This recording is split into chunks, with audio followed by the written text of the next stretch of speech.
Welcome food fans, picky eaters, the flavor curious, and everyone in between. Nothing makes good food better than good conversation, and your table is ready. Welcome back to another episode of the Food for Thoughtcast with your hosts, Melissa Reagan and Steven Gonzalez, but you can call them Chef. All right, let's get this episode started.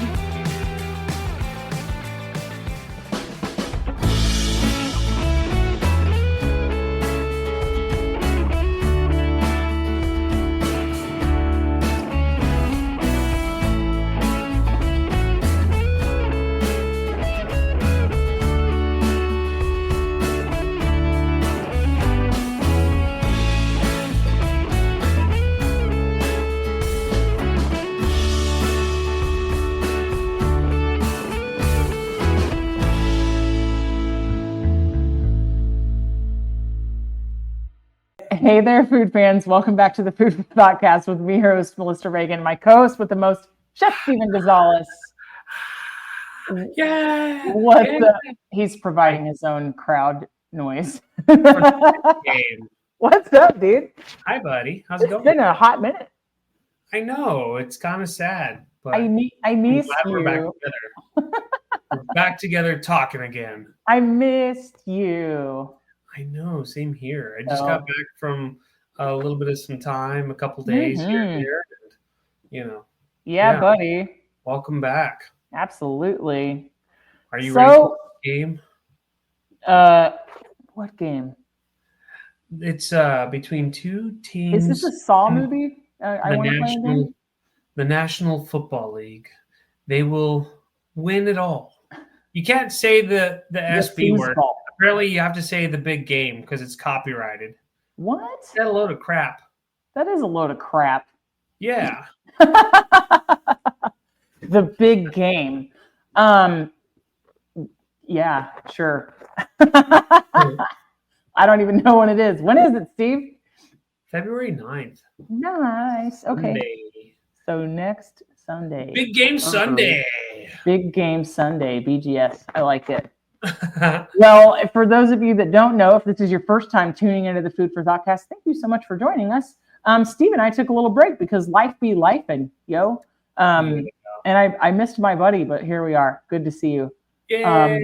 Have you been cooking anything spectacular? Maybe a whole animal, for instance? Have you been Facebook stalking me or Instagram stalking me? Because it's totally welcomed anytime. I totally did. Yes. We cooked a cabrito at my dad's ranch. Mm-hmm. And if you're unfamiliar with cabrito, it's a baby goat that has never eaten grass before. It's all been milk fed. It's like the veal of the goat variety. Exactly. And so we marinated it with Italian dressing and a bunch of seasonings, cooked it over the fire, and then we spritzed it with pineapple juice, vodka, Grand Marnier, and apple cider vinegar. Whoa! We're fancy like that. That's a lot of things going on there. Oh my goodness, you have no clue. It was good, man. And then we finished in the oven. Oh. Yes. So, without any context, Steven had texted me that he was maybe you were field dressing a deer, or you were near a dead deer somehow, right? Yeah. I didn't have any context, right, except for that's what was happening. But then the picture showed up, and I was like, "Did you like skin an entire deer and put it on a spit? Like, what's happening right now?" And I had to look a little bit closer to figure out what's going on. I was like, I mean, I've never whole roasted a deer before. I'm not saying that it couldn't be done, but it's definitely a choice. So in the South Texas culture, that's what we do, and it's fun. But this was my first time ever doing it, and so like it was cooking and whatnot, and parts of it were cold that were like not directly above the flames and all that. So I just took it upon myself to break it down, finish it in the oven, and then wrap it in tortillas, and it was divine. That sounds so incredible. I love goat so much. Every now and again, there will be some, gosh, for lack of a better word, I'm sure that it's basically stew meat, which would come from the legs mostly, but like the ham of the goat, if you will, like the kind of thigh meat, for lack of any better term. It's just no better way to describe it. But for every once in a while, it will go on sale in a local Walmart, kind of a frozen chunk type deal, and I love making curry with it. So Yum. Yeah. I just like making tacos out of it. I love goat. Done. Yeah. I that is the meat that I will never pass up, and I'll take it any way you got. A friend of mine told me, dude, every time I talk to you, you're always having goat or lamb because it's good. That's why. My story hasn't changed. Have I told you my extremely crass theory about animal, like the hierarchy of animal flavors? No. Essentially, the smaller and cuter an animal it is, the better it tastes. Like goat, adorable, delicious. Rabbit, adorable, delicious. Quail, super cute, delicious. Lamb, scrumptious. Veal, oh my God, delicious. Puppies? Well, No. we don't eat dogs around. No, we here. don't eat puppies. But they're cute. So therefore, you have just opened up Pandora's box. No, I Or didn't. did I? One of us. You have to draw the line somewhere. Well, puppies are cute, but I'm not going to eat them. Well, I mean, I didn't name I'm it adventurous, goat. but I draw a line somewhere. Everybody has a line. You have to figure out how low the bar is. Sometimes mine is on the ground, and sometimes it's buried like a power line. But Well, what's the most amazing thing that you had? I did not Facebook stalk you this week. I apologize. But I didn't broadcast it. We're still in that ongoing conversation about how I'm really crappy at posting what I eat and what I cook. Really though, I got to take a trip to the old hometown bar in Dallas, and I had the Crunchwrap. I've been missing it for months, and I couldn't think of anything better. It's really, really good. But I got the Crunchwrap sub lamb. Okay, I can live with that, yeah. Yep. That was probably the most amazing thing in recent memory. Truth be told, I've been eating a lot of ramen. Work has been crazy town. I found this new ramen that it's not new to anybody else. It's newer to me. I've known of its existence, but hadn't bothered trying it. I think it's comes in at like 29 cents more than the stuff in the package, like the Moroccan, not Morocco, the country, but Maruchan. I'm going to say it wrong and offend somebody. Yeah. Right. So fancy. This is a brand called Chef Wu, and it's 20 grams of protein per cup of ramen, and it is in a cup, so you can fill it with boiling water. You don't have to dirty a pot, essentially. But I've been taking all the veggies out of my freezer and the bulk cooked ground beef and jazzing it up and coming in at a bowl of kind of like ramen-esque, noodles with 40 to 50 grams of protein. So that's what I've been doing. Nice. Yeah, I like it. Can't be mad at it.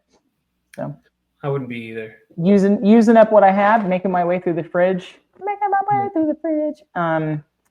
And I couldn't help myself. My very kind friend Melissa, who watched The Boys while I was out of town, she couldn't eat everything that I had left for her, so she portioned it up and froze it, which was really nice of her. So I was just kind of munching on some French onion pork chops and eat some veggies, and so yeah, it's been good.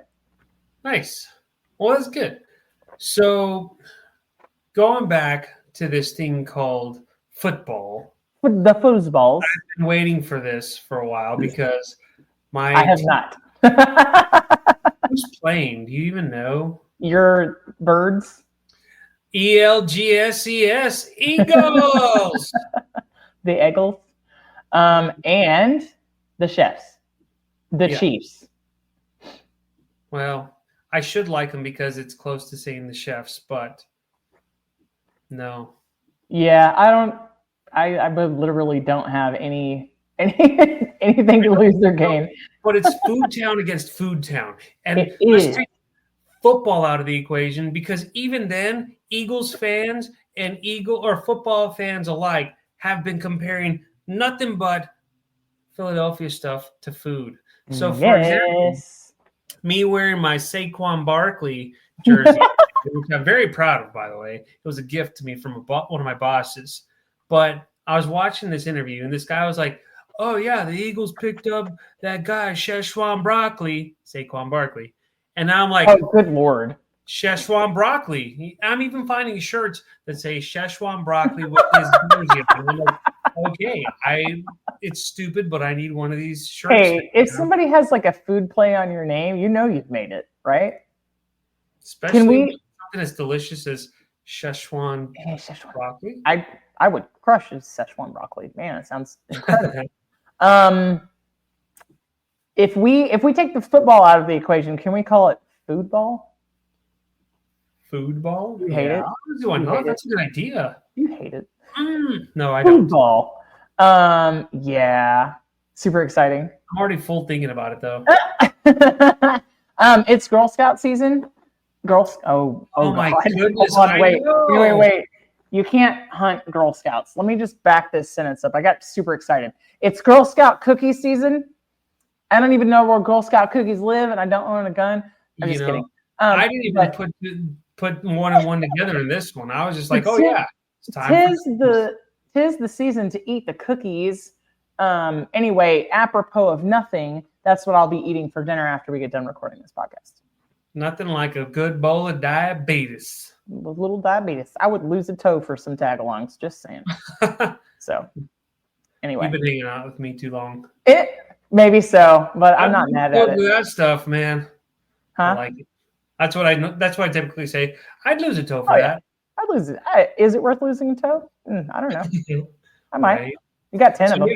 All right, Food City against Food City. We've had Super Bowl episodes before, right? Yeah. So last year we talked about wings and this and that. Yeah, we talked about like the most popular foods to eat while you watch the game. But now you got to put the Food City with the city against city, you know? Yeah, and it's a tale of three cities. Do you know why? Technically, yes. Yeah. Because it's the city of Philadelphia against the city of Kansas City in Missouri.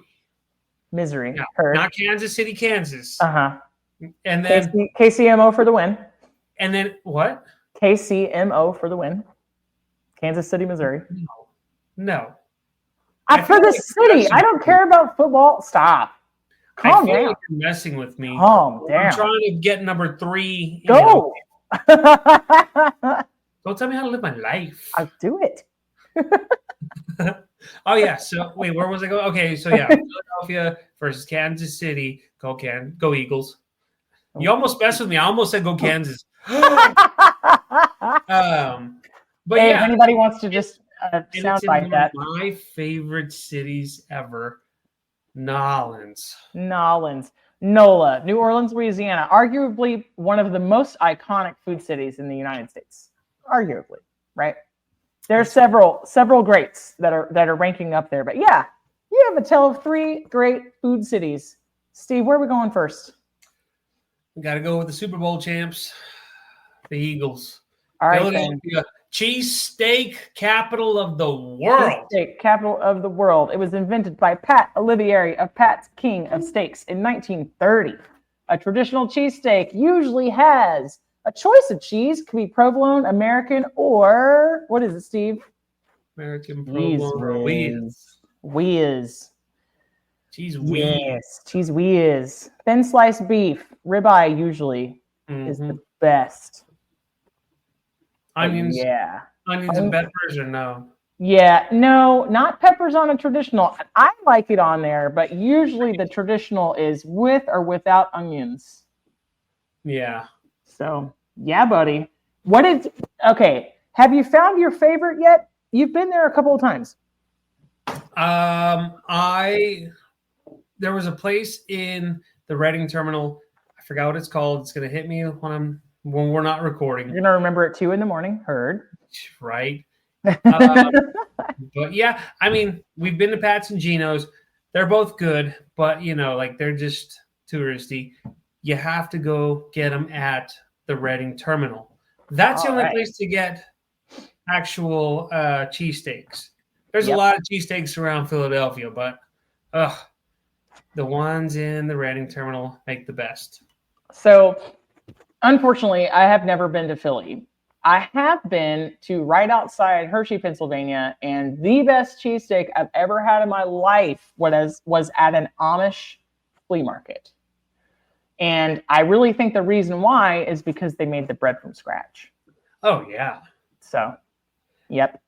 Well, you also so Dinnick's, I think that's what it's called. They make like a good pulled pork sandwich or like a roast pork sandwich. Yeah. That place is good. It's also in the Reading Terminal. But nice. They do cheesesteaks, but they're known more for like their pork sandwiches. Yeah, I mean the roast pork sandwich is a Philadelphia staple.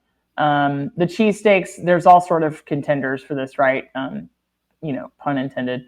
Pat's, Geno's, Chubby's, Joe's Steak and Soda Shop, Steve's Prince of Steaks, Campo's, D'Alessandro's. Yep. All the places. That's one place I still want to go to. We have to go. And every time we go to Philly, we always miss it because we just don't have time. Yeah, I'm disappointed, but, we'll have to do it. Yeah, there's always the next trip. I will say, though, when I was there, we were having breakfast on that last day.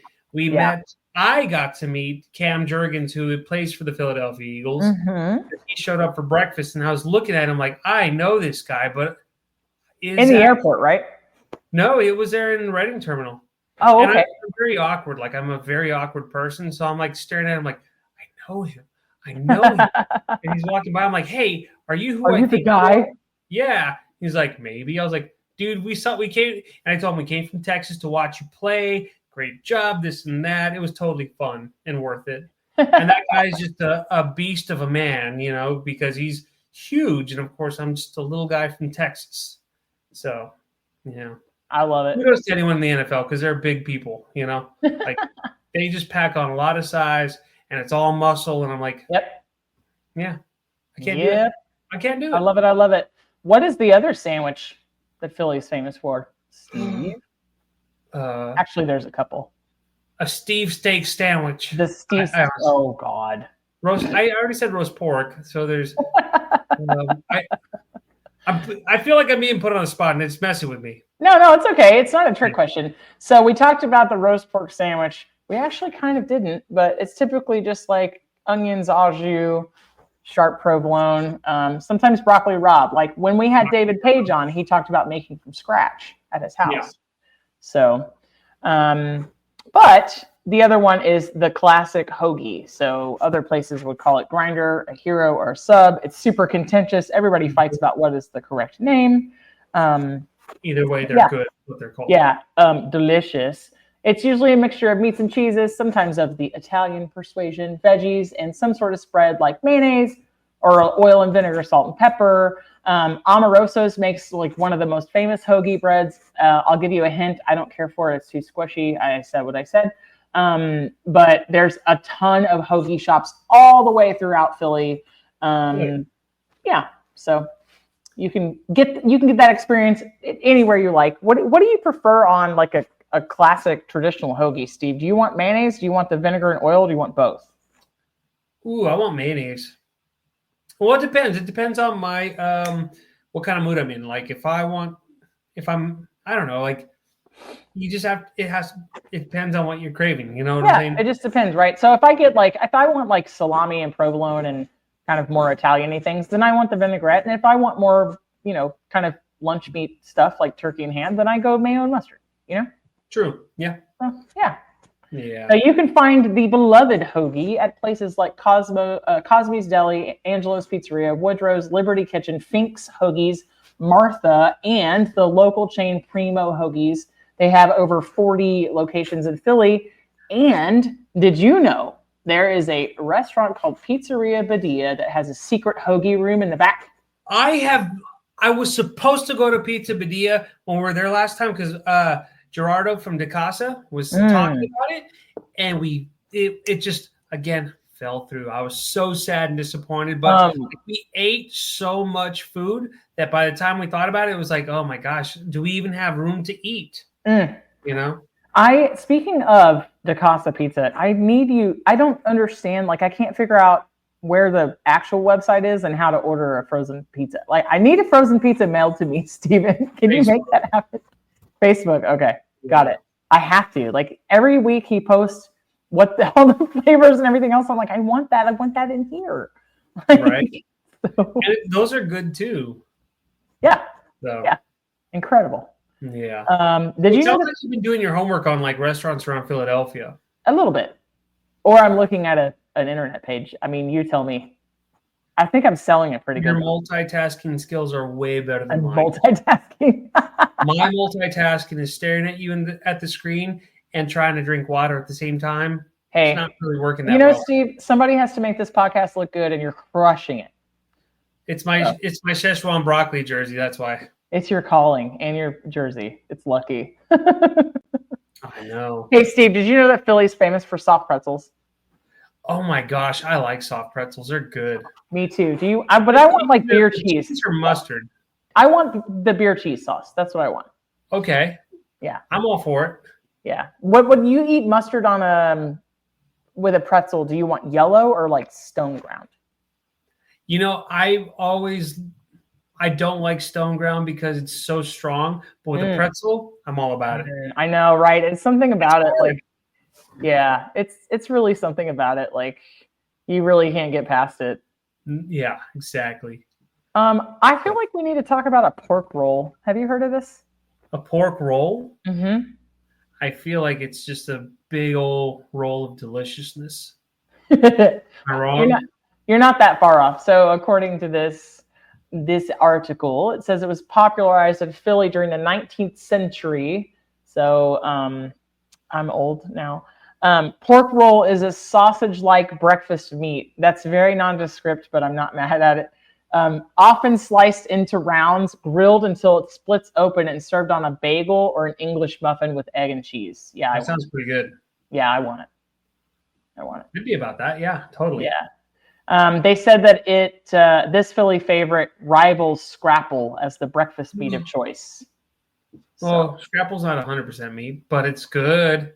It's not. It's got a lot of cornmeal in it, so that came with the Pennsylvania Dutch. We've talked about Scrapple before. Yes, we have. Many a times, actually. Yeah, I really like it a lot. Like, I can't get away from it. Me too. Me too. It's so good. Yeah. Dude, I love Scrapple. I like it. And I like Spam, too. Do you like Spam? Can I be honest with you? I've had Spam before. It's good. Like on the Scooby? Or like... I haven't had it enough to really, like, love it or hate it. I'll eat it. What way have you had Spam? Musubi. Yeah. I think Musubi is like its own experience. One of the things I like to do with Spam is grate it, like with a cheese grater. Well, first I rinse it really well because it's salty as hell. But I like to soak it in water and like really rinse it really well, and then blot it dry with paper towel. And I like to grate it with a cheese grater and get it really crispy, crunchy in like a little, fat of your choice in a skillet, and then pour pancake batter on top of it. So it's like little salty ham bits in your pancake. Oh man, you're saying like all the right things to me right now. Yeah, but then you put syrup on it and it's like salty sweet meat cake. Salty sweet meat cake. That's the name of my punk band. I like it. I like it. Yeah, I like it. Lissa and the salty sweet what? The salty sweet meat cake. Sounds filthy dirty. That's fine. So does Scrapple. If you sauteed in duck fat. So does Scrapple if you read the description. It also sounds filthy dirty. It's a mixture of pork or other meats and spices thickened with cornmeal. Like, I don't know. It's not selling it. Not selling it, but at the same time, I'm still intrigued. It's not selling it. One thing that's apparently super popular, given Philadelphia's rich Italian-American heritage, is a red gravy pasta dinner. So they call their sauce the gravy. Gravy. So there's no judgment from me because I'm sure it's delicious. And if I was walking and someone was like, "Hey, come try my gravy," I'd be like, "Excuse me?" Be like, "Excuse me, sir. Do I know you?"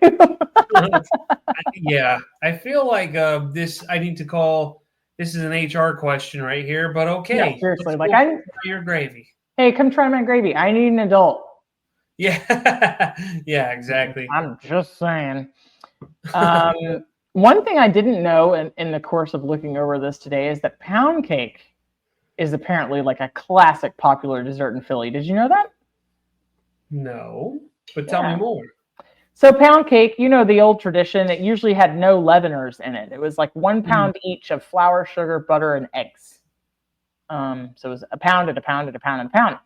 And yeah, and then people kind of got more, you know, fancy with it. And they would do things like vanilla bean or lemon zest, or they would marble it with chocolate. Do you have a favorite pound cake that you do?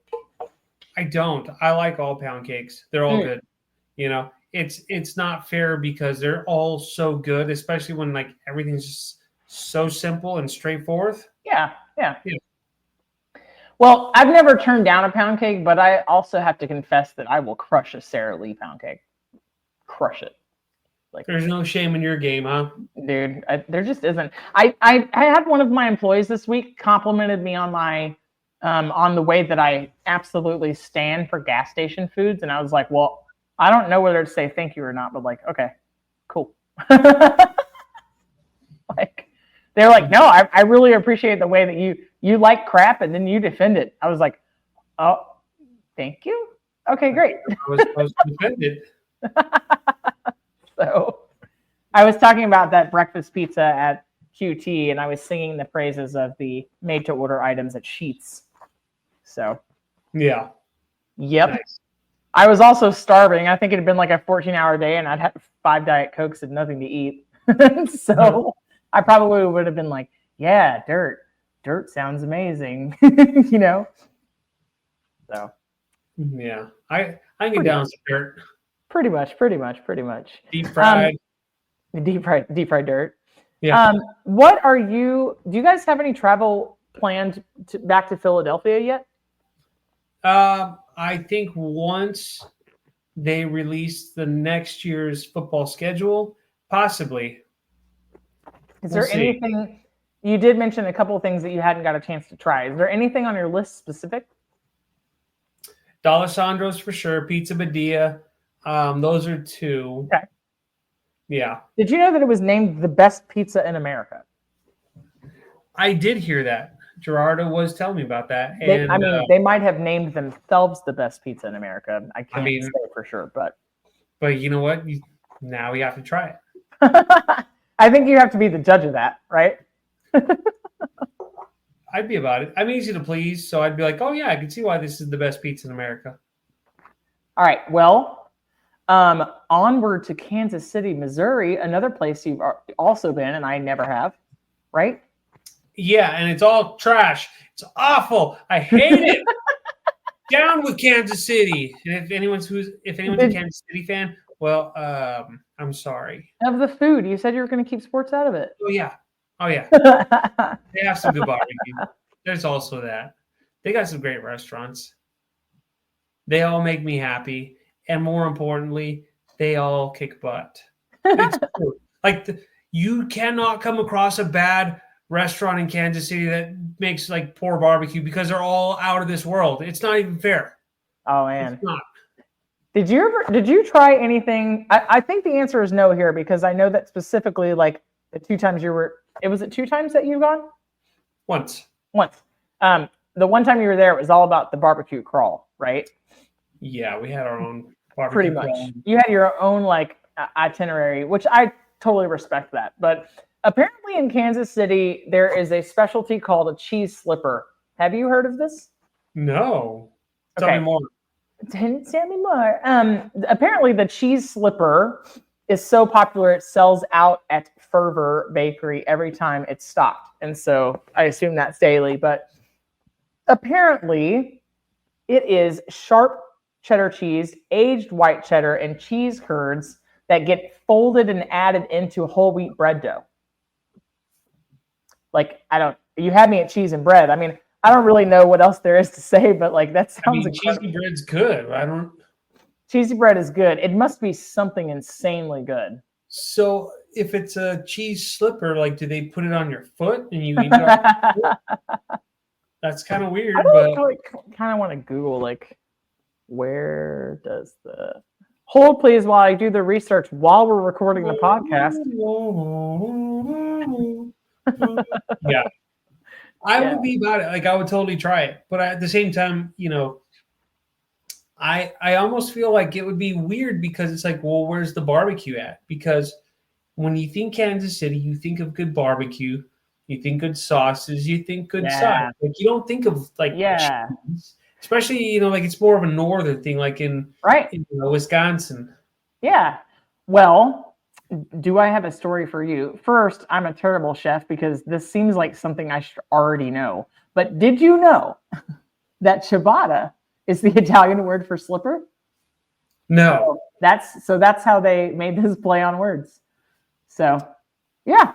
Interesting. There you are. Like, the dish originated at Fervor Bakery and Bread Studio in Kansas City, Missouri. They would first hold pop-up events where customers could top their own ciabatta with their choice of ingredients, and then they started making it artisan and special to each location by including Wisconsin cheeses. So, yeah. I want cheese curds folded into salted wheat dough. Like, it sounds incredible. I'd be about that. Yeah. Absolutely. So we have to talk about burnt ends, of course. Yes. Right? Of course. So burnt ends are super easy to make. You can eat it like on its own. You can put it on a piece of bread. You can put it on a bun. It's just literally how it sounds. It's those burnt ends of. Now I've had both, and I don't know like which one's right or wrong, but I've had pork and beef variety. So I think it really depends on what's cheaper for somebody, but it should be beef. I've even seen them made with chuck, like poor man's brisket. So I've come across some air fryer recipes for like cheaper burnt ends at home because the price of brisket is out of control. Yeah. There's always ways around it, Yeah, absolutely. I think you could use chuck shoulder tender. Nope, that's two words that don't go together. Sorry. Shoulder tender, like a mock tenderloin, I think would make really, really good. Burnt ends, you could use a chuck roast, but roasts are getting super expensive too. But also, I think that you could probably get away with like a sirloin flap or flat iron, and you could trim it and cut it to the appropriate size and shape, and I think you could get there. Yeah. So, yeah. Well, KC does have a lot of good barbecue. Their ribs are awesome. They do. Their brisket's always good. Their turkey's amazing too. Mm-hmm. But again, I judge places off their smoked turkey. If it's dry, moving on. Not interested. If it's dry, Steve's out of here. Exactly. Like, who wants dried turkey? Life's too short for dried turkey. Nice. Yeah. Hey, did you know that Russell Stover Chocolates is based in Kansas City? There's a reason why it tastes like winning, I guess, because Kansas City wins. Winning. Not only this, but they have an old-fashioned Kansas City traditional staple pie flavor. Care to venture a guess? Meat pie. I'm kidding. Nah, not quite. I don't even know what you're going to think about this, and I don't even know how I feel about it, quite frankly. But apparently, sour cream and raisin pie is a thing. That's interesting. Yep, sour cream and raisin, and it has meringue on top, like toasted meringue. I feel like you're just trying to like throw words or trigger you the wall where there's words at. It's like a food Mad Libs. Yeah. Yeah. Right. Sour cream and raisin pie. Apparently, it's a real thing. I'll have to. Do you like raisins, Steven? I don't dislike them. I'll eat them. I like raisins. I don't mind them in certain things. I don't think they belong in cinnamon rolls. Oh no, they don't. I like raisins in, like rum raisin pie or rum raisin ice cream or right out of the box with the Sun-Maid girl on it. Like, maybe golden raisins in a salad or like a couscous salad, golden raisins. You know what I mean? Yeah. I think they have their place. Do you prefer Golden or Thompson? I have no preference. Nah. Nah. All right then. They're all good. What about Kansas City strip steak, Steve? Did you get to try this? I think I did. No, I didn't. But I've had it before, and it's actually pretty good. Very flavorful. I love a strip steak. Like, ain't nothing wrong with it. So apparently this cut was very much popularized in Kansas City. Kansas City, Missouri kind of used to be a hub for the beef industry. Not so much today, but you know, it's super iconic. It can be bone-in or boneless. It's from the short loin section of the cow. It's usually pretty juicy as long as you're not cooking it well done, but it is one of the most popular cuts in Kansas City, Missouri. You'll find it at every steakhouse. Every restaurant that has steak on the menu almost has it. Yeah. So, yep. I mean, it's nice. It's a nice change of pace considering, you know, like a lot of people typically just get like a ribeye or a sirloin or a, absolutely. I need to have some more love for the sirloin like you do. It's just good. Yeah, I need to like welcome that into my kitchen. My wallet loves it. So do my taste buds. For anybody who's been listening since the very, very, very beginning, I think episode 3 or 4, somewhere before episode 10 of the Food for Thought cast, I did have a comedian on. Great guy. Still follow him on Instagram. I like to support his shows, even though I'm not in the DC area. And he talked about how upstate New York is known for chicken speedies, which is kind of like the shorthand for chicken speedini. And it's meat on a kebab, essentially. But this version of it, the chicken kebab, was invented in 1989. And usually it is a marinated chicken kebab that has olive oil, garlic, basil, and some breadcrumbs in it. So it kind of gets like this, you know, crunchy, moist combo, right? But apparently this is a Kansas City deal. So I know it's an upstate New York deal. I had a cook not too long ago tell me that they were from Syracuse, and he was like, yeah, it's just chicken with Italian dressing. Like, it's ridiculous. Like, I don't understand why it's popular. And so apparently Spiedini, since the 1900s, was using like beef and veal pieces. But when the price of that skyrocketed, they decided to use chicken instead. And it's now one of the most popular foods in Kansas City. I literally had no idea, Stephen. Like, none. It's like I don't even know Kansas City anymore. It's like I don't even know you anymore, Stephen. Exactly. It's awful, and I don't like it. I feel like we've been apart for so long that I was like, who are you? Oh, do we have a podcast? Oops. Hi, I'm Steven. Hi, I'm Melissa. Nice to meet you. Oh, yeah, we went to culinary school like 20-some odd years ago. That's Steven. So I was just visiting my parents. Yeah. And my mom still had my handkerchief and my ropes from our culinary school graduation. Do you know the neckerchief, right? The handkerchief that they make us wear in culinary school, I feel like is like the algebra they tell you you're going to use. Like, it's just like, I never used it. Haven't worked a job that required it since. Like, I'm not wearing that silly handkerchief because what the freaking Pillsbury Doughboy, man? Like, I don't sweat like a pig. That's what an undershirt is for. You know? What do you say? I just associate those two. Like, that's why you have to wear it. That way you're not sweating. Just like, I don't know. I just felt super bougie in mine, but it was kind of silly. And that's what an undershirt is for if you're sweaty. I don't know. Like, that's weird. So, but I don't sweat very much to begin with. So there's also that. Oh man. Do you know I would rather see somebody wear one of those doofy handkerchiefs than like, you ever like work with a line cook that would put a kitchen towel around their neck? Like, stop, gross. It's not where it goes. Gross. Stop it. I just know you're going to use it to touch a piece of equipment, you nasty. Yep. Like, towels don't go there. I'm clean. Why would you say that? No, you're not clean. Well, now you're not clean and the towel's not clean. And then whatever you touch is not clean. All right. Exactly. Sorry. This rant got us a little bit off track. But apparently cheesy corn is a thing. Did you have that? I can't remember. It's been several episodes since we talked about Kansas. Yeah, it was good. If I remember correctly. Sweet corn, milk, creamy sharp cheddar cheese, salty bacon, and it's always served with barbecue. Yes, so, I did have that then. Probably you had it as an option. Yeah. Yeah.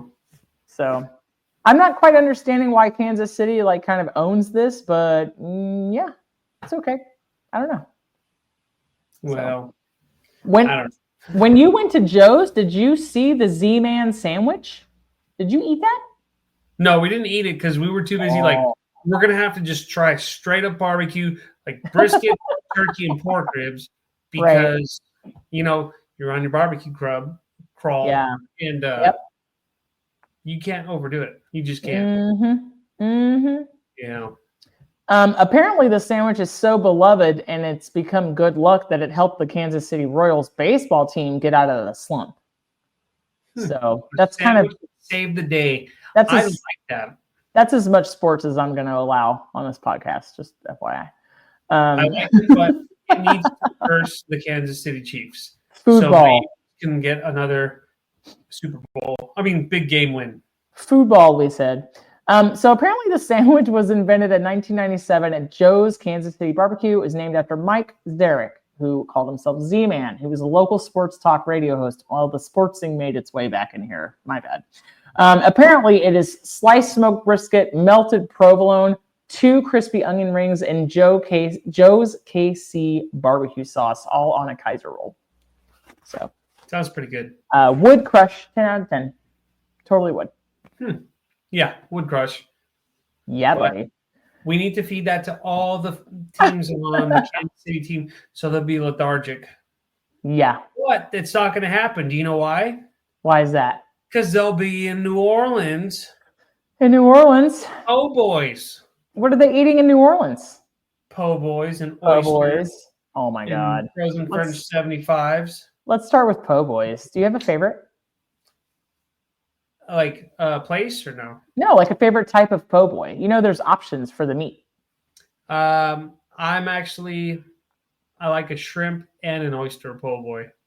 Yeah. I don't do much oysters, but I will crush a shrimp po' boy.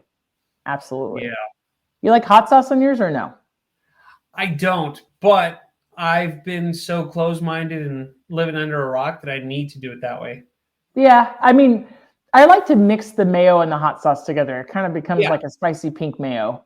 I can see that. But I think I don't do it because it's like, it reminds me of like there's pickles in there. And then like from all the acid, you know what I'm saying? Yeah. No, I totally get that. Do you like soft shell crab? I love it. Have you ever had it on a po' boy? Yes. Yeah. It's good. Yeah, buddy. I got to share the history of the po' boy really quick. Tell me. So apparently, legend has it that the po' boy was born in 1929 during a streetcar strike. So there were like 1,800 drivers at the picket lines. Martin Brothers Restaurant sided with the people who were striking, and they vowed to serve their workers for free. So they asked a local baker to invent a hearty yet inexpensive sandwich.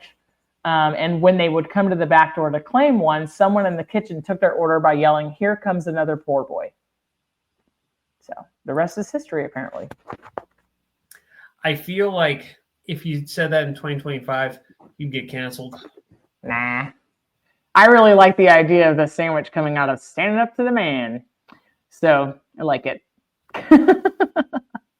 I like a catfish po' boy too, a lot. And that's saying a lot because like I don't really like catfish, but in the right circumstances, I will. I like catfish, but I don't eat it like I used to. Yeah. Well, and it's also expensive. It's gotten expensive. Yeah, it is. If you're not buying it in bulk or wholesale somewhere, if you're like trying to just buy it at the store. Now, the place that you work might have much better prices on it, but everywhere that I've seen is like, nah, oh my God, I'm not paying that. Yeah. Hey, Steve, did you know that one of the traditional options for a po' boy, I didn't know this, is roast beef smothered in gravy? No. Like, what kind of gravy? Like red-eye gravy or what? Like brown gravy. Like, I thought that po' boys were only fried meat.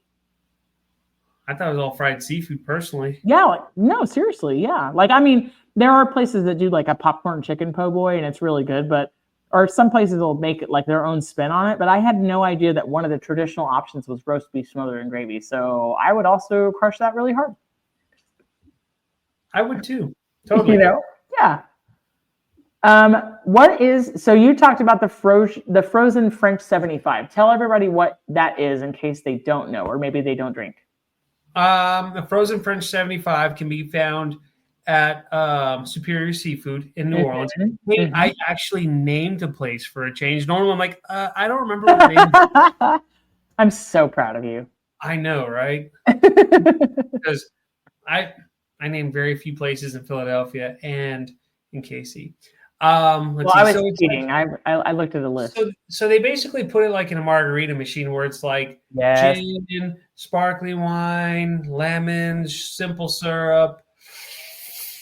Yeah. Oh, man, what else is in there? I don't even. But love. In this case, a frozen French 75 comes out all nice and frozen and delicious. Mm-hmm. Man, it gets you a good buzz. Like, not that I support, public intoxication, but you have to be careful with these things because they will come back to haunt you. It's not a good feeling. Yeah. It'll sneak up on you, for sure. You don't want to be a dork and drunk in public. It's not cool. Don't be a dork, says Steve. Yeah. Well, very nicely for our listeners. Yeah. Because...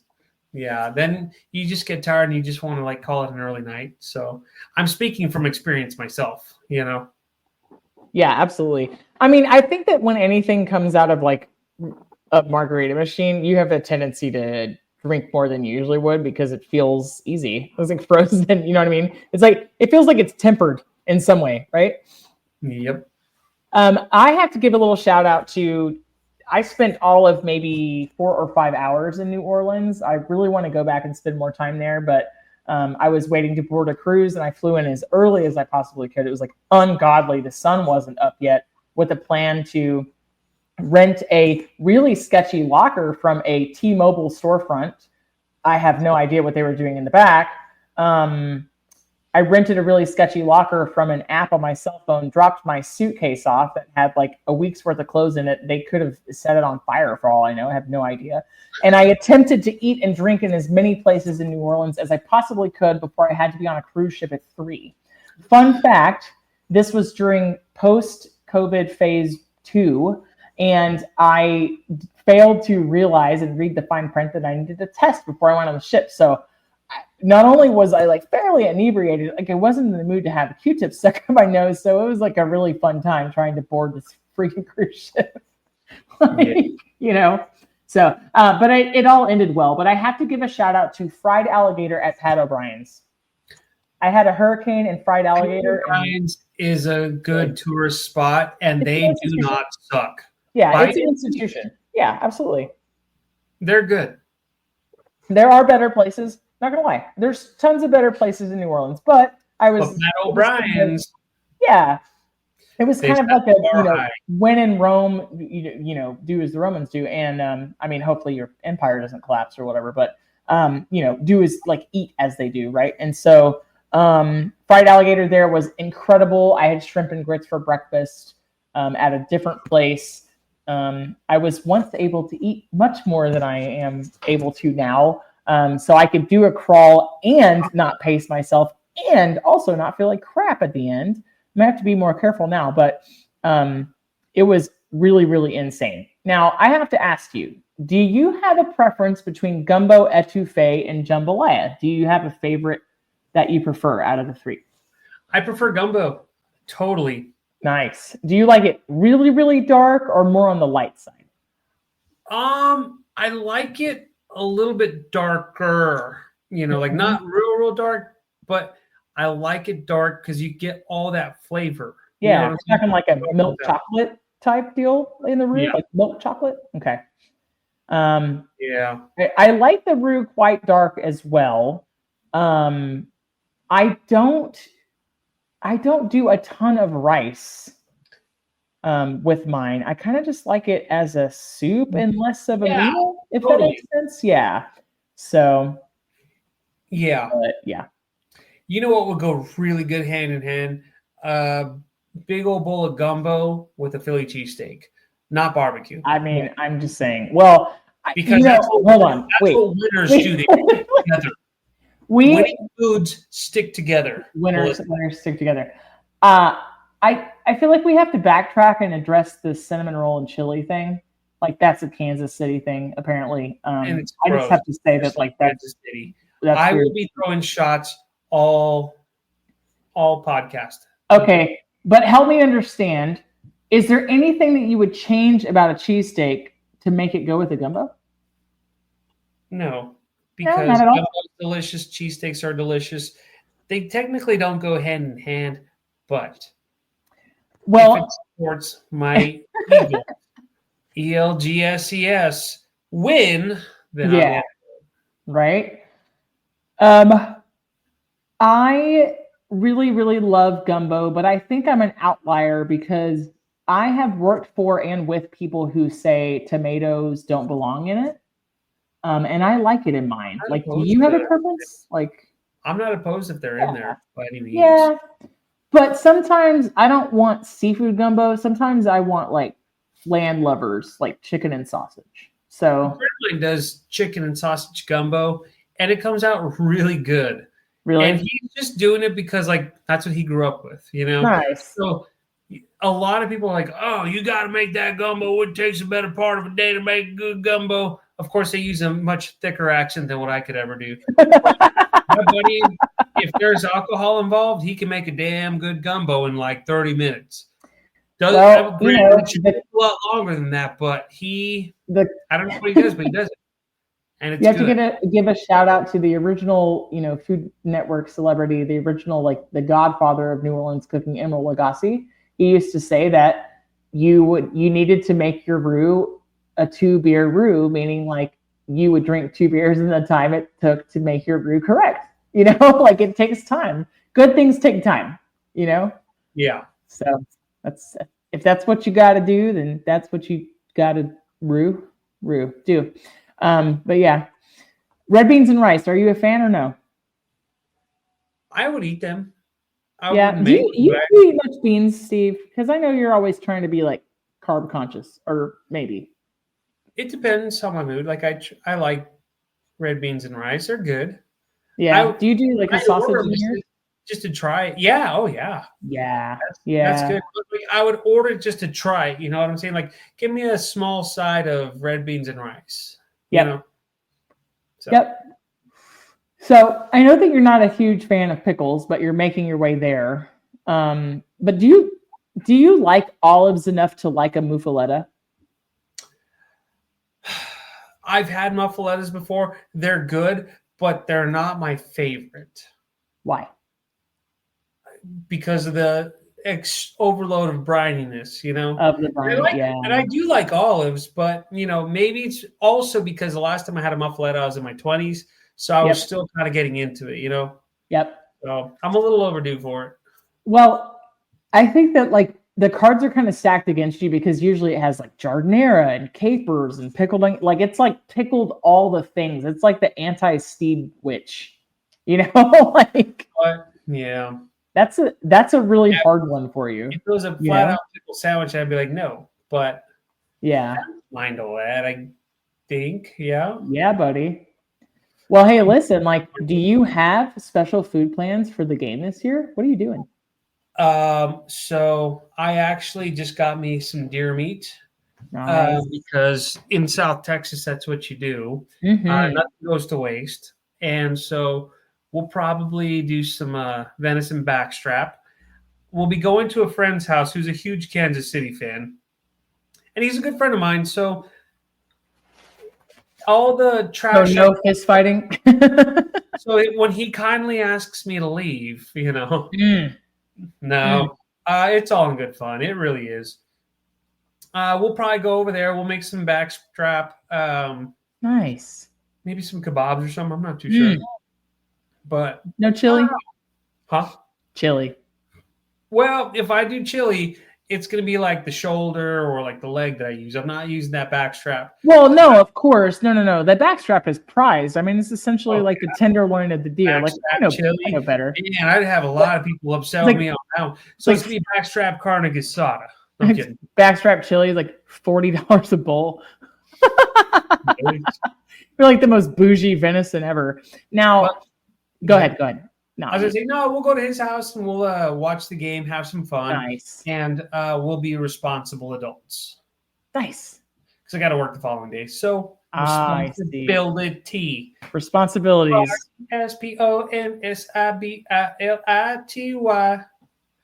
You Yeah. know what it means to me. Yeah. Responsibility. It means paying bills. It means don't get too drunk. Paycheck. Yeah, it means I've grown rather fond of paying my bills, so I'm going to eat. Yeah. And I'm going to go home. You're going to eat, drink, and be adjacent to Mary. That's it. Yes, exactly. So, yeah. That's it.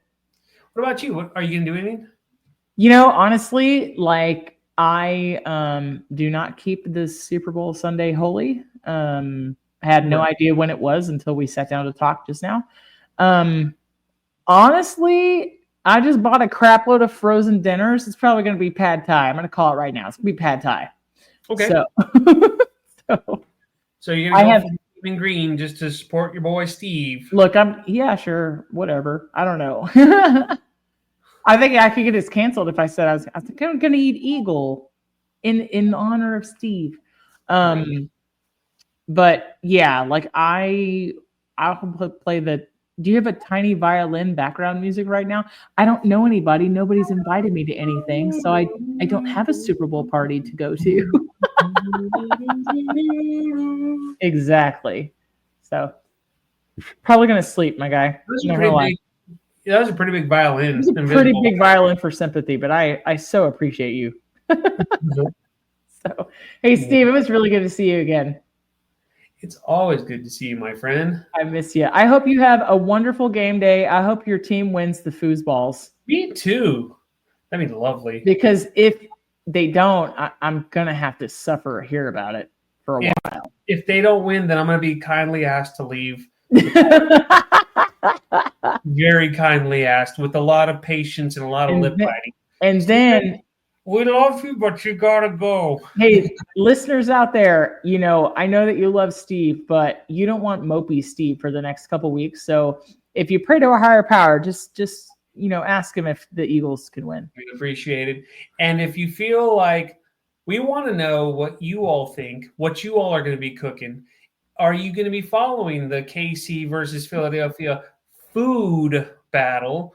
Not the football battle. We want to know what you're going to be making. We want to know which one do you support and why. Or are you going to Frankenstein it and put, rib meat in a po' boy or in a cheesecake style or style po' boy?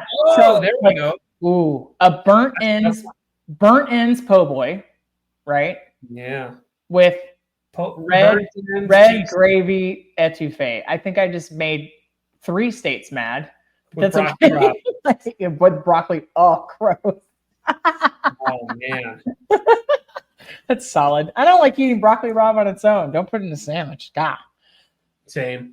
All right, Stephen. Well, have a great week. I'll talk to you soon. Hey, you too. All right. Bye. That's a wrap for today. Until the next episode of the Food for Thoughtcast, make good food, eat good food, share it, and be kind to one another. Thanks so much for listening today. You are part of what makes us special, and we are so glad you joined us. Don't forget to rate, subscribe, and leave a review. Just like food, delicious podcasts are better when you share them with others. Come back for seconds wherever podcasts are served, and we'll catch you in the next episode of the Food for Thoughtcast.